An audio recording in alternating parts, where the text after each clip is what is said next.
And welcome everybody to episode 86 of the Animanicast. Goodness, what's that terrible smell? I believe it's secondhand smoke. Excuse me, sir, but did you know that new state and federal statutes prohibit smoking in certain areas? Really? I had no idea. How rude and inconsiderate of me. Not only that, but the Surgeon General has determined that smoking is a leading cause of lung cancer. Is it a leading cause, or should it be the leading cause? I don't know, but it contains carbon monoxide. You don't say.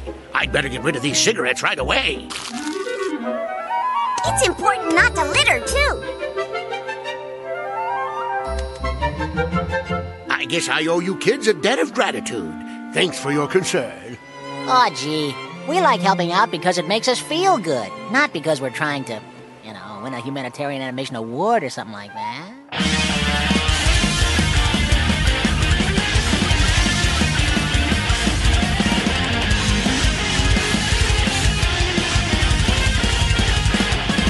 And welcome once again to the Animanicast. We're the only podcast out there that's dedicated to the animated television series Animaniacs. And here we explore the series episode by episode, talking about all the cultural references and gags that we can find.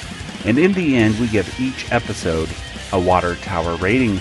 I am Joey, and joining me once again in California is my brother Nathan. Sorry, but performance anxiety. Oh, and joining us across the country, it's Kelly. Hello. I thought something might have been going wrong with your microphone, Nathan. No, I'm just like, let's see how long I can wait.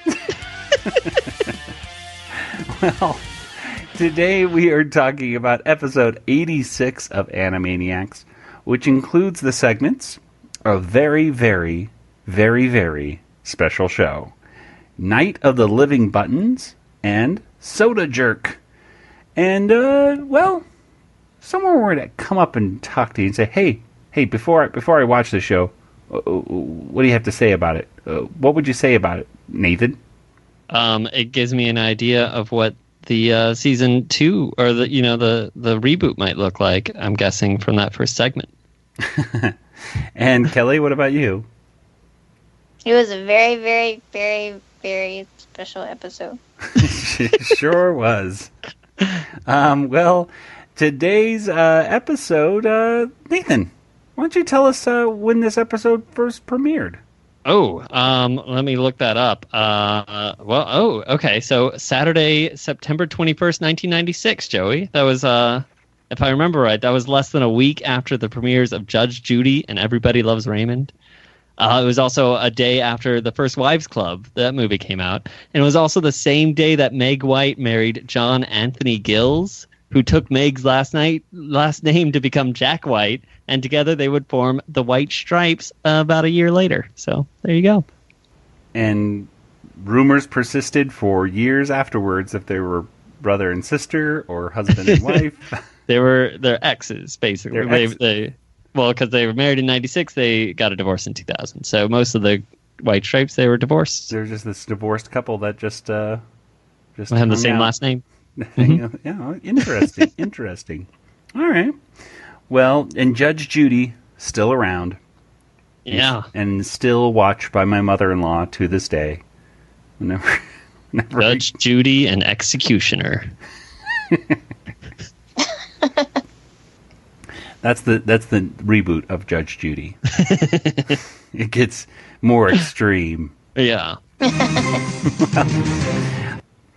Well, before we get into our discussion of today's cartoons, we had a brand new variable verse, and that was Frasier Craney. Frasier Craney. And they showed, Kelsey Grammer, that's the guy's name. A very creepy looking Kelsey Grammer. Mm-hmm. That they were showing, and looking at the screenshot of it, honestly, it looks like Yakko has something in his hand. I can't really tell what that is. I don't know, Nathan Kelly, if you could pull that up. I think it's like a phone. It looks like a phone, doesn't it? Like, is that like reference? I'm listening? That's his. I'm That's listening. his. Yeah, when you call On into a Frasier. show. Yeah.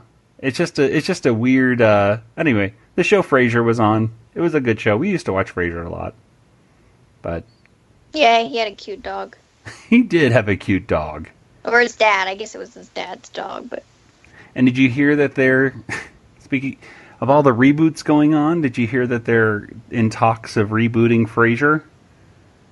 Like Frasier in a new play. Yep. Kelsey Grammer came out and said that he is in early development talks to talk about what Frasier has been doing now with I guess living in a new city and things like that. I don't know. As long as he has his brother Niles with him, then I'm all for a reboot because, that was good stuff. And also Alf. Alf, they're talking about a reboot of Alf as well.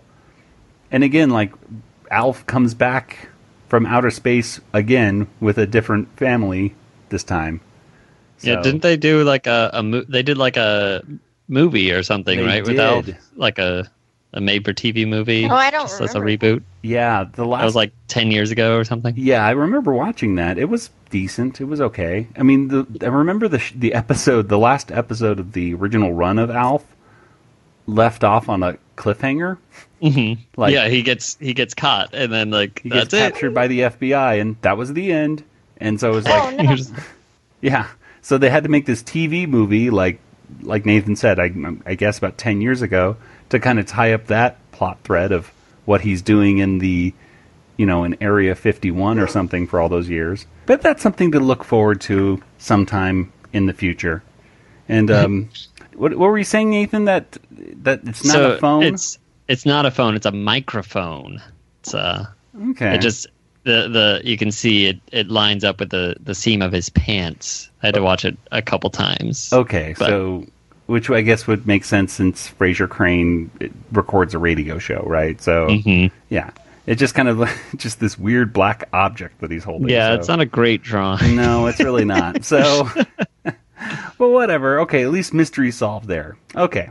Well, let's go ahead and get into our discussion of today's episode. It's a pretty good one, and it has some ups and downs. And well, let's just get right into it. Wait, there was already an episode with ups and downs. Oh, that's true. That was a better episode than this. What? Yeah, we'll go back to that one if you want to listen to that one. But we're gonna go. Let's get right into a very, very, very special show.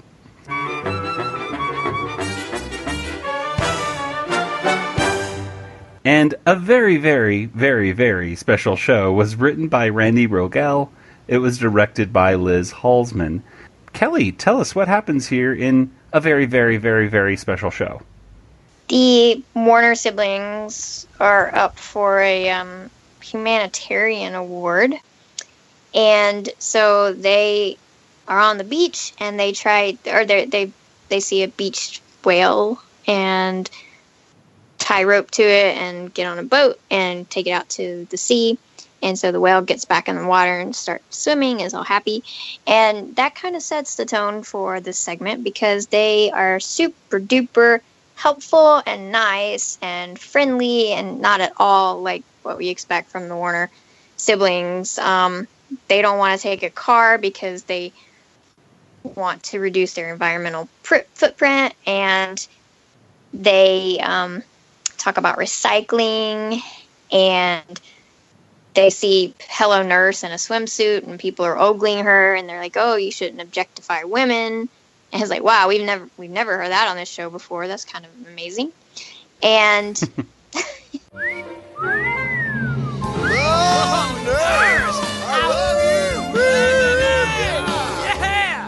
it's a shame that there are some men who view women as objects. I'll handle this. Excuse me, Doc, but I don't believe violence ever solved anything. I agree. There's too much violence on TV as it is. That's why we at Animaniacs feel there should be a more productive means of conflict resolution than inflicting injury on another party. You're right. Losing one's temper only makes you wrong.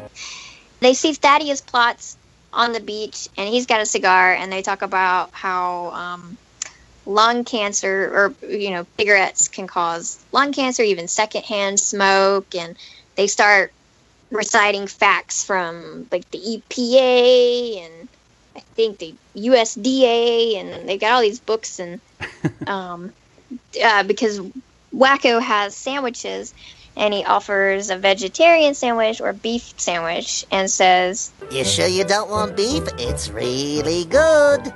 Well, Wakko, as much as I like the taste of beef, recent studies have shown that the high fat content of certain meats can be a major contributor to heart disease. Which I found interesting because they didn't even bring up the whole part about, killing animals for meat or anything. I thought they were going to go that route with it's harmful to animals, and that's why we should be vegetarian. And causes greenhouse gases. Yeah. So they went the fat route, which is, that also makes sense. But, it was just all about, it was like a Captain Planet episode, really. It's true, but I guess. I never really watched Captain Planet, but I kind of remember it. I couldn't stand Captain Planet. So, but then at the very end, of course, they get a news bulletin, I guess, like halfway during the show, right? Not quite halfway, but... Or like 75% or 80%. 75, that's what I meant, yeah. The winner of the Humanitarian Animation Award is about to be selected. I'm proud to announce that this year's award goes to a panda called Pookie. To the winners of this great honor and the accompanying large cash award, we wish to say congratulations. And to the losers, well, better luck next year. And they don't win. So then they start being their usual selves again. In fact, I think they even get worse than their usual selves. They're like... Yeah, they do. They've taken it to the extreme. They're talking about, like cutting down a Christmas tree and watching TV all day, eating tons of cheesecake with sugar. I was almost expecting one of them to say, "Let's start smoking," because they were going back on everything. This is a children's cartoon. Yeah, they had to stop there. But they did, drive their gasoline-guzzling car. I think I'm going to go buy a large hot fudge sundae and have it for dinner. You want to come? Okay, but let's take the car. Yeah. We'll have to stop and fill it up, though. That pig sucks gas like it's water. I really wish they would have said, let's all take separate cars to, that would have been even funnier in a worse way for the environment. But yeah, it's a cute episode, right? I mean, it's like you were saying, Kelly. It's very Captain Planet-esque, and I couldn't stand that show as a kid. It was just, I mean, I'm all for protecting the environment and all, but those sorts of cartoons just did not appeal to me as a kid. I liked Fern Gully. Yeah, but Fern Gully had a weird way of kind of, I don't know, it didn't seem as preachy in some way, even though like that smog monster comes out at one point and does that stuff.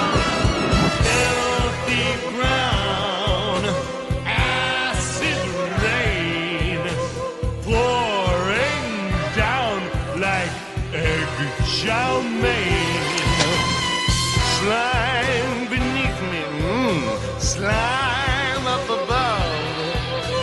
Ooh, you love my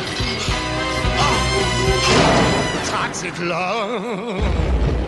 I guess the only real reference to other stuff in this, it's possible that Randy Rogel, the writers, were parroting the fact that Tiny Toon Adventures actually won sort of a humanitarian award. It actually won an environmental media award in 1991 for an episode called Whale's Tales.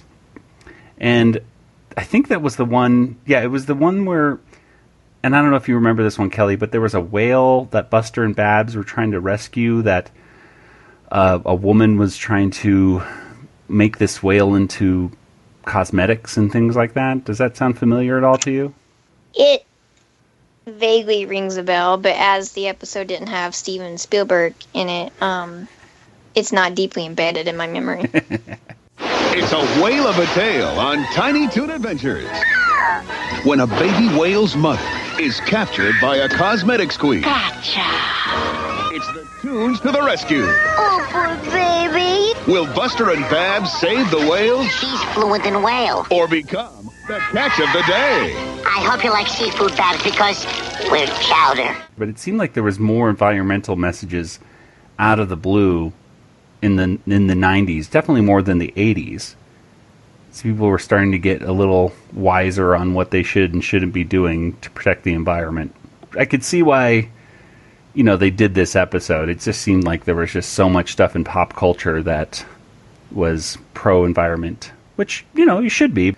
Nathan, what were some of your favorite parts of this first cartoon? Oh, boy. Well, I like that they immediately hit the one guy that was objectifying Hello Nurse. That was the first thing they do when they lose. But then didn't they go back and then start objectifying her too, sort of? I mean, then... Yeah, they leaped into her arms. I just heard. I'm sorry you didn't win the Humanitarian Animation Award. Hello, nurse. But that taught that one guy not to objectify her. That's I their guess. job. It's not completely terrible. I thought it'd be interesting if this is what the reboot's like, though. Like, if it's all politically correct. No. I can almost guarantee you it's not going to be. Yeah, especially with Family Guy kind of guy. Yeah. No, it was fine. Like, I don't know. There's not. It's a pretty straightforward concept. I feel like some of it's a lot of the writers like complaining, like the whole smoking, like don't tell me not to smoke, kind of thing. Maybe, but I don't know. Maybe I'm just reading that into that. So. Yeah. I don't know if Randy Rogel... I would think that Randy Rogel, who wrote the episode, wouldn't... I don't know if he smokes or not. I would assume that he wouldn't. Being like a musician, a singer, you wouldn't. But who knows? I know. Yeah, a lot of band members smoke and things like that. And it's like a terrible idea.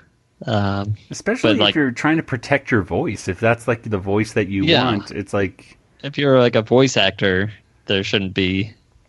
I would think that like Rob Paulson wouldn't be smoking, obviously, and... Yeah, so I don't think Rob Paulson. He doesn't smoke. At least, yeah. So I don't know.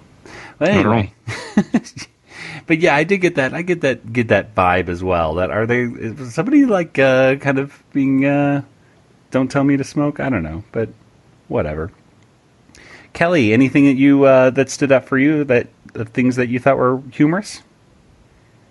Well, I mean, I've already kind of mentioned several things, but I do like after I liked them showing a different side of the Warners, even though they were mostly just pretending. It was a different way of portraying them, and then I also liked how they brought out the cheesecake at the end, and they were going to eat it.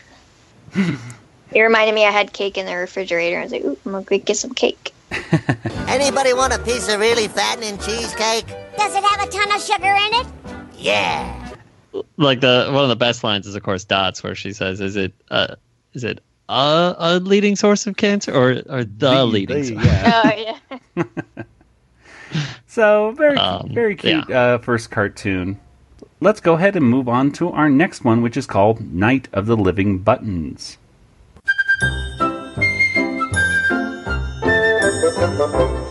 And Night of the Living Buttons was written by Nick Dubois, and it was directed by Al Zegler.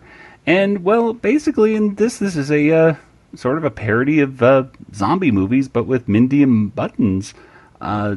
Mindy's mom is once again leaving her daughter in charge of this dog, Buttons. And this time she has a good reason, though. I'm leaving now, Mindy. I'm a guest on Oprah, since today's topic is overprotective mothers. Okay, pretty lady, I love you, bye-bye. How ironic. But in the distance, there is a cloud, there's a mist forming around the nearby cemetery. And Mindy goes off to explore the cemetery. She's chasing a frog that looks very familiar, and it gets a little payoff later. She chases this frog through the cemetery, and of course, Buttons is chasing her, and wouldn't you know it, all the zombies are coming to life in the cemetery, and...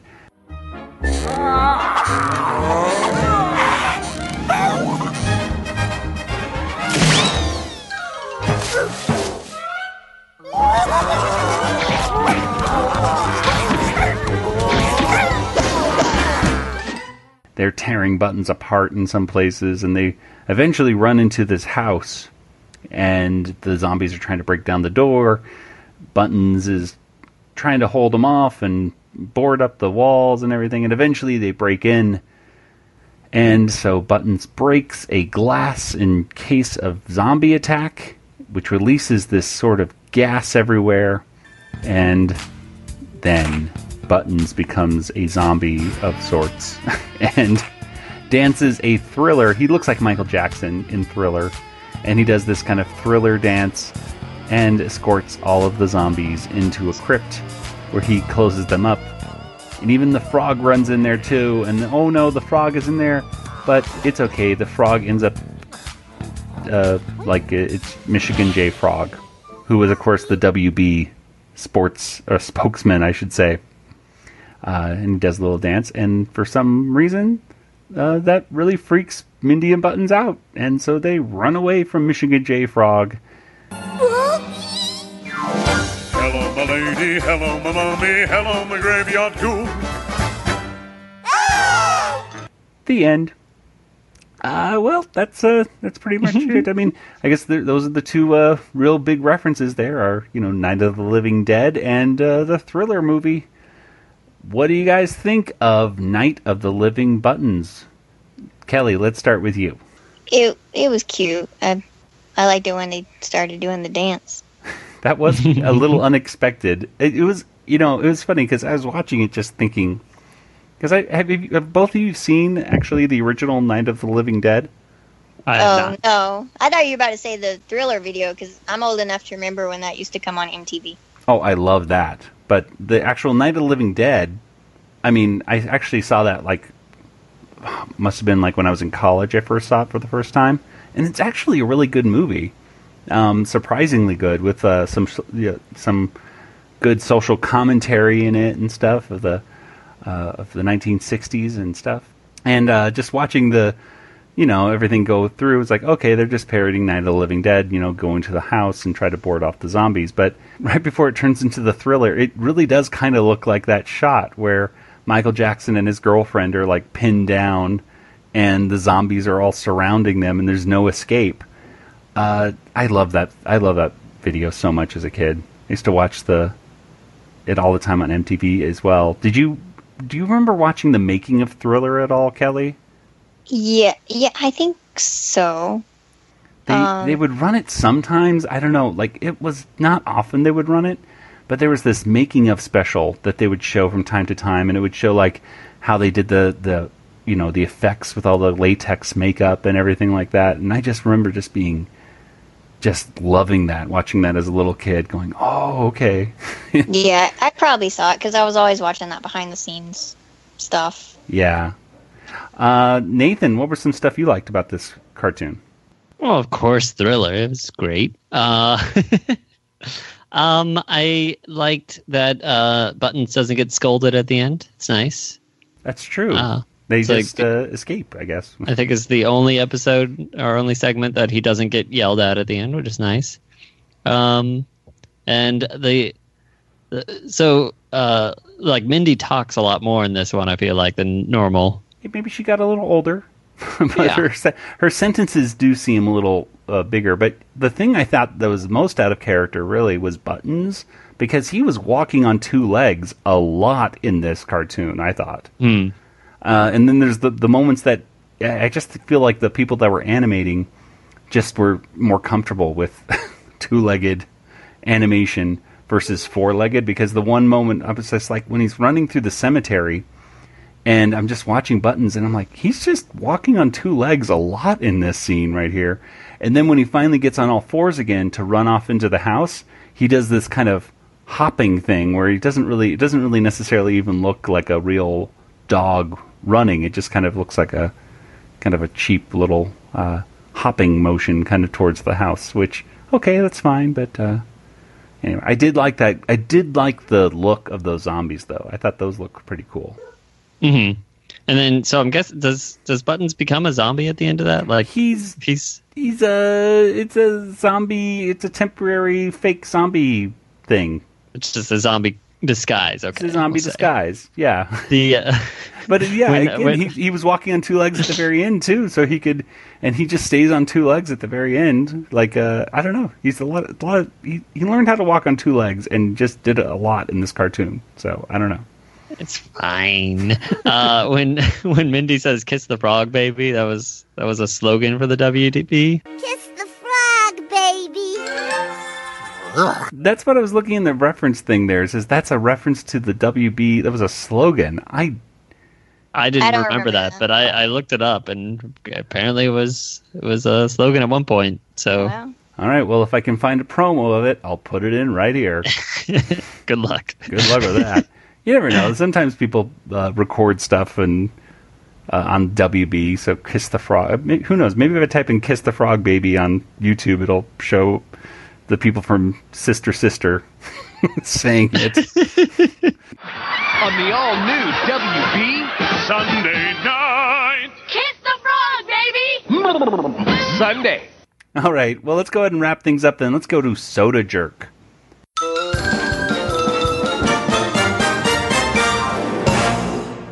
And Soda Jerk was written by Rafael Rosada, Enrique May, and Adu Payton, and it was directed by Adu Payton as well.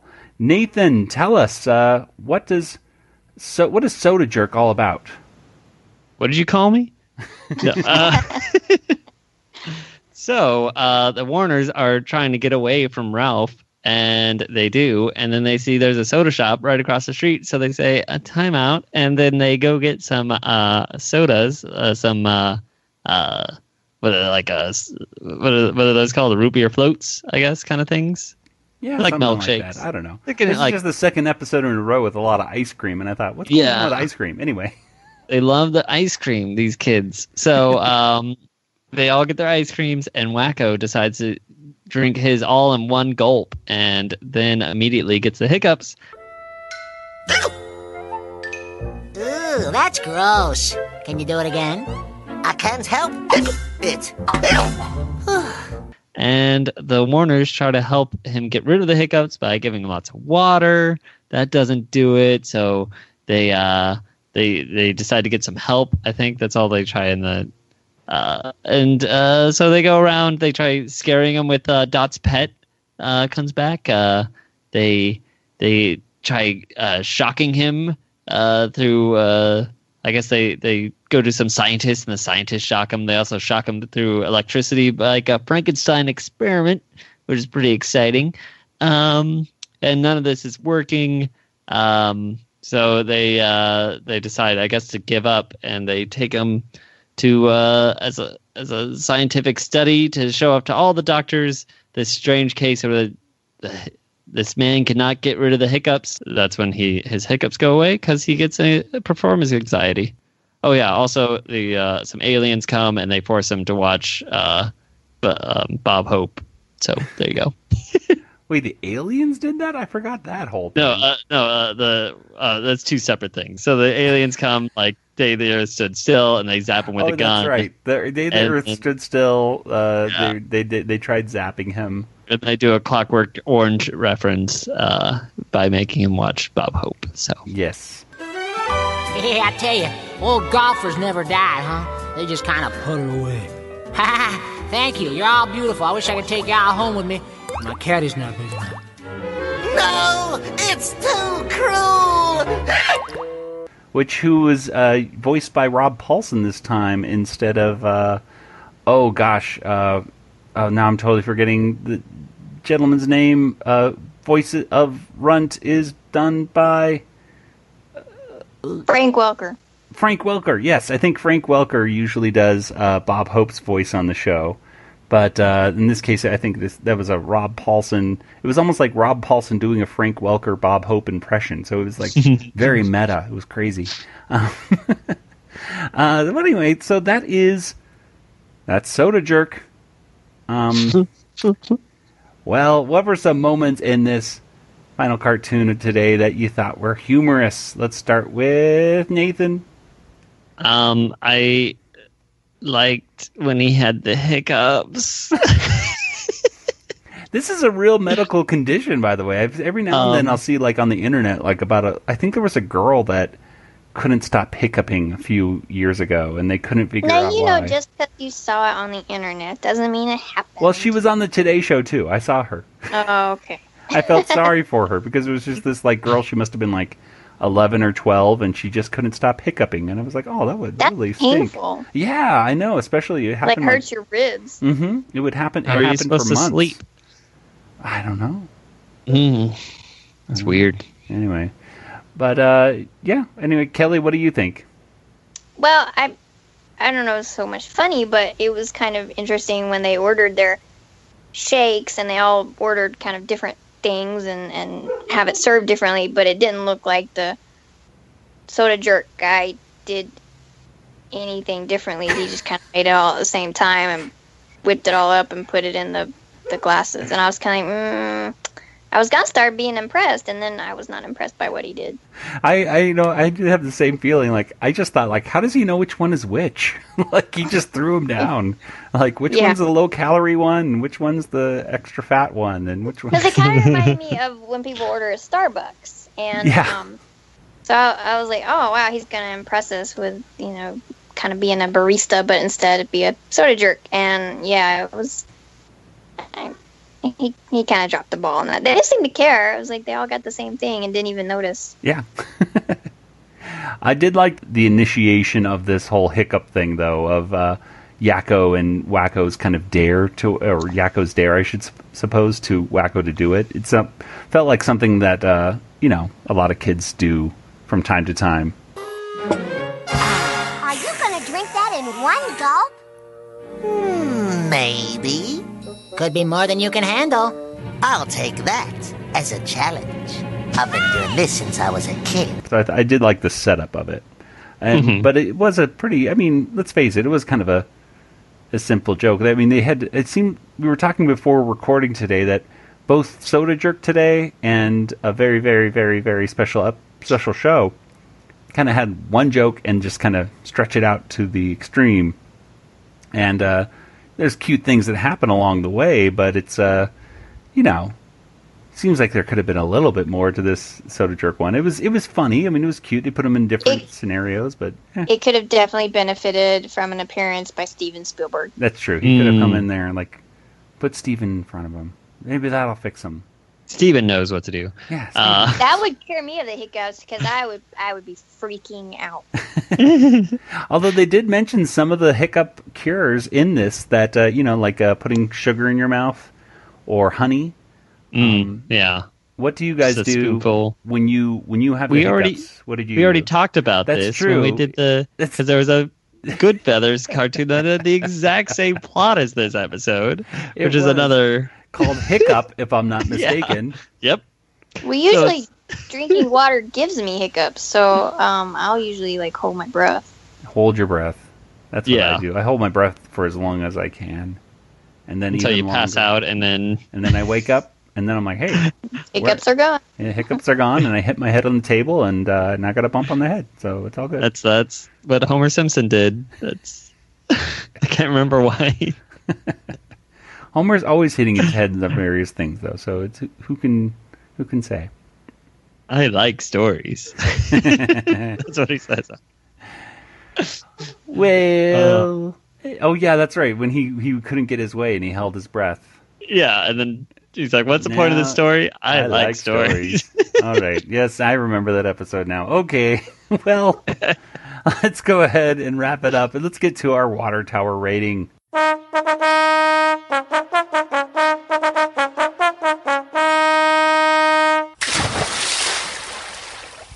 All right, guys, so out of 5 water towers, how many water towers would you give today's episode? Kelly, let's start with you. I'll go with 4.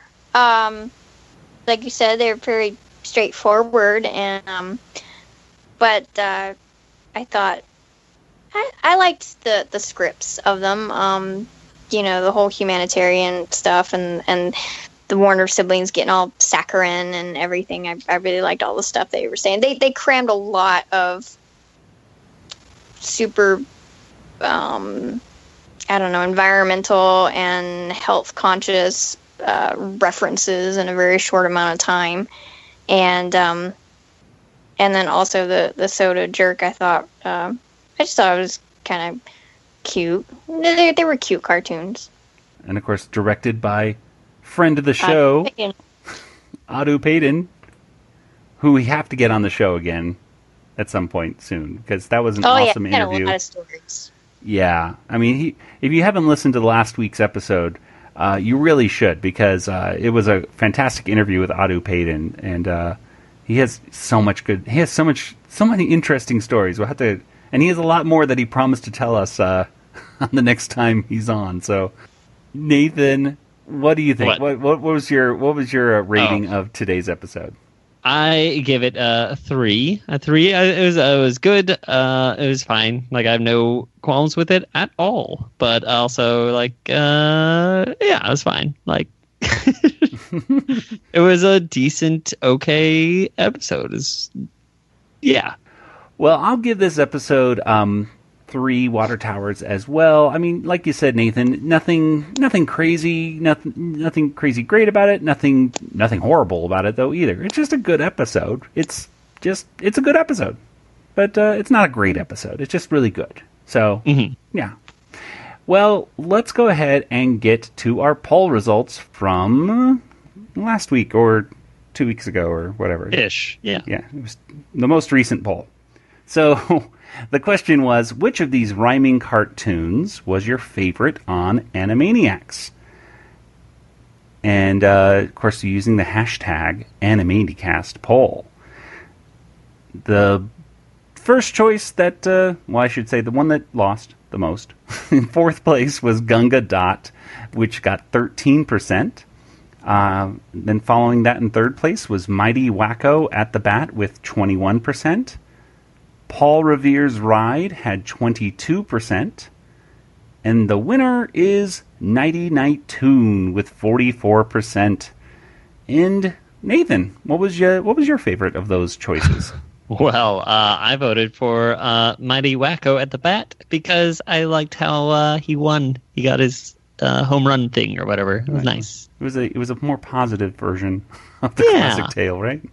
Exactly. Kelly, what about you? I liked Nighty Night because it's basically Winnie the Pooh narrating. Exactly. Yep. And I just saw the Christopher Robin movie over the last weekend. Did you cry? I did not cry at all. I was surprised because it feels like it should be a crying movie, but it wasn't. It was quite good. Just makes you feel happy, and the effects on it are really quite good. Jim Cummings is awesome in it. I mean, there's some people saying he should be nominated for an Oscar for this movie. I think if they start giving out Oscars for voice talent, though, they need to start off with Frank Oz. I think that would be a fantastic move. Personally. Which, by the way, and I haven't shared it on my social media yet, but I got a signed DVD personalized to me from Frank Oz. Oh, you did the Muppets one? Talking. Yeah. Oh, what's it called again? Muppet Guys Talking. Muppet Guys Talking. Documentary that they did. And I got it the other day. I was like so excited. Oh my gosh. And he's like one of the coolest people on Twitter right now, especially because Twitter is can be such a negative place. Oh, there's been some drama today. Oh boy, I missed it. Okay, I'll talk about it later with you. Okay. All right, well, let's go ahead and get to our poll for this week. What do we have, Nathan? All right, so we just had a Mindy and Buttons episode, Night of the Living Buttons, which we just talked about, but we're not going to talk about that. We're doing the best Mindy and Buttons cartoons round 3, not including that one or another one. It's Mermaid Mindy, where they're under the sea, Little Mermaid kind of parody, the Mindy 500, where they're on a racetrack and getting run over by cars, and then Whistle Stop Mindy, where Mindy's trying to get to the front of the train because she likes that big whistle. So those are the 3 choices. I like how you said the Mindy 500 is when they're getting run over by cars, and there is no they when it comes to bad things with Mindy and Buttons. It's always Buttons. I'm sorry. Okay, well, I guess I just remembered it wrong. It's not the cartoon where a little child gets run over by cars. Oh, wow. I like it a lot better now. Well, you can make your voice heard by going to twitter.com/Animaniacast or simply searching on Twitter for hashtag Animaniacastpoll. And if I put the poll up like I should when the episode goes out, then you'll be able to make your voice heard right away.